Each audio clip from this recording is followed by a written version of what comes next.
Friends, welcome back to my channel Akshitha Ashwitha. Evening time ఎక్కడికి వెళ్తున్నాను అనుకుంటున్నారా? నేనైతే టిక్టాక్గా మంచిగా రెడీ అయ్యాను. నేను ఎలా ఉన్నానో కామెంట్ అయితే చేయండి.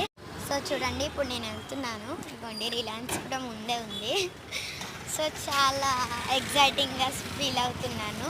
సో ఫస్ట్ టైం మా అక్క ఇంకా నేనైతే వెళ్తున్నాను. ఇంకోండి చూడండి, ఆన్ చేసావా? సో ఫస్ట్ టైం మేమైతే మా అక్క ఇంకా నేనైతే వచ్చాము రిలయన్స్కి. అలోన్గా పేరెంట్స్ లేకుండా మా అక్క ఇంకా నేనైతే వచ్చాము. దగ్గరే కాబట్టి వచ్చాము.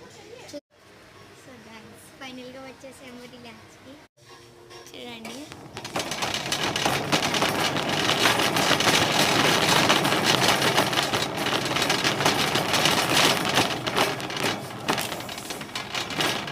సో ఫ్రెండ్స్, ఫైనల్గా రిలయన్స్ నుంచి ఐటమ్స్ అయితే తీసుకున్నాము. సో ప్లీజ్ సబ్స్క్రైబ్ చేసి లైక్ చేయండి. Bye bye.